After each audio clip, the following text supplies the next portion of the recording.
Hi there everyone, this is Ashmita from Sourav Sir Classes.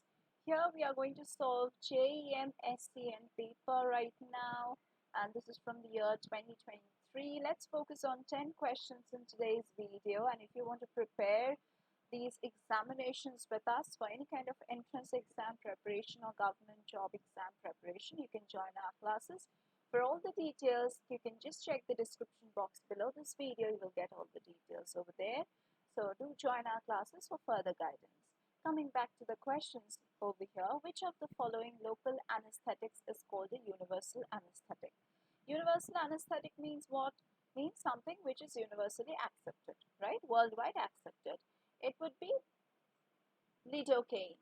Okay, lidocaine is often referred to as the universal or the standard local anesthetic because of its widespread use, as I've said, worldwide widespread use in various medical as well as dental procedures. So it has a rapid onset and intermediate duration of action, making it very, very versatile. Next, norepinephrine produces what?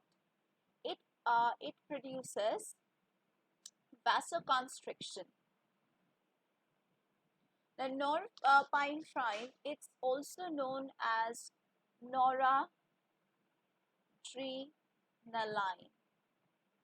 Okay, that's the other name for this. It's a neurotransmitter and hormone that causes vasoconstriction.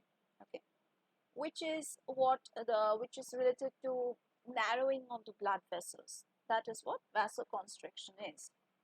Narrowing of the blood vessels, and this action increases the blood pressure and is part of the body's fight or flight response. Okay, fight or flight response.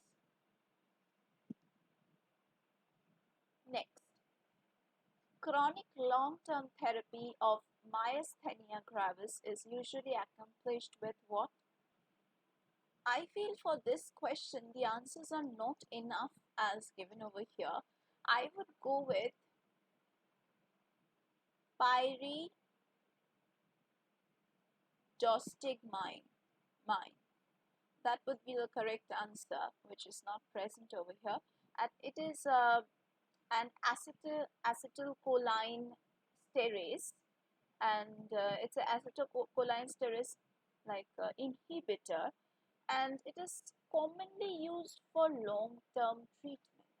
So it increases the level of acetylcholine at the neuromuscular junction, and that helps in improving the muscle strength in patients with myasthenia gravis.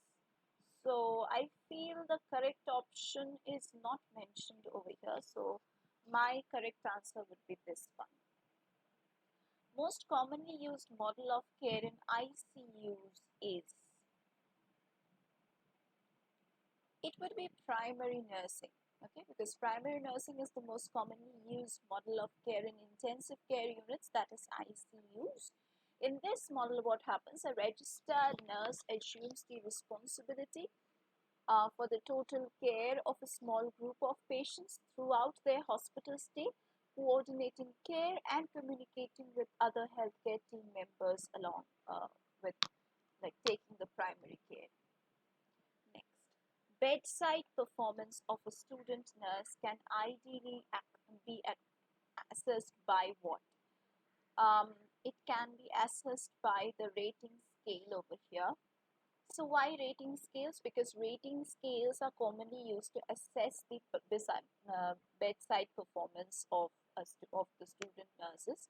So these scales basically provide a structured way to evaluate the various aspects of nursing care, like the clinical skills, communication skills, professionalism, based on predefined criteria and performance levels.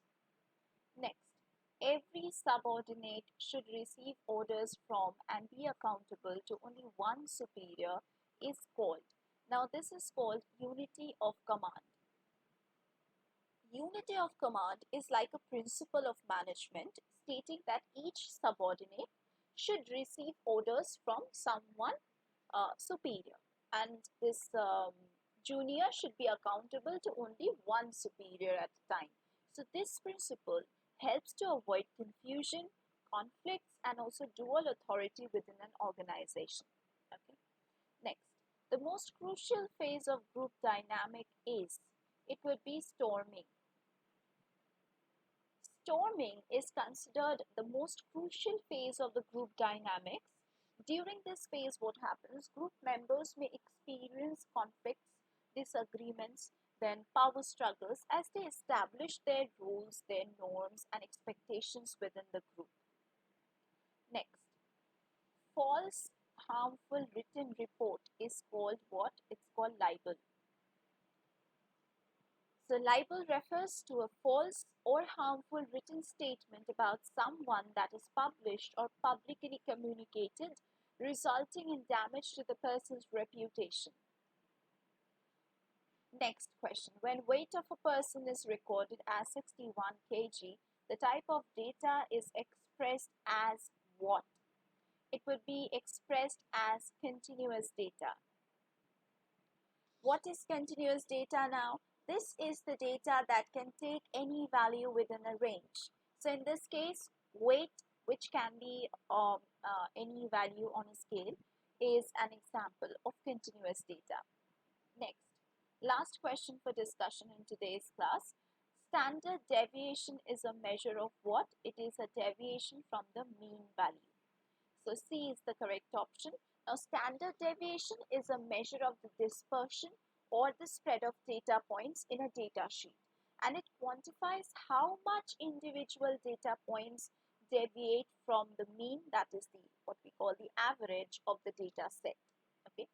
So yeah, that's it for today's video. If you want to prepare with us for any kind of government jobs or any kind of entrance examinations, then you can join our classes through the details that is given in the description box below this video. If you have any further queries, do comment down in the comment box. Thank you for being with me till the end.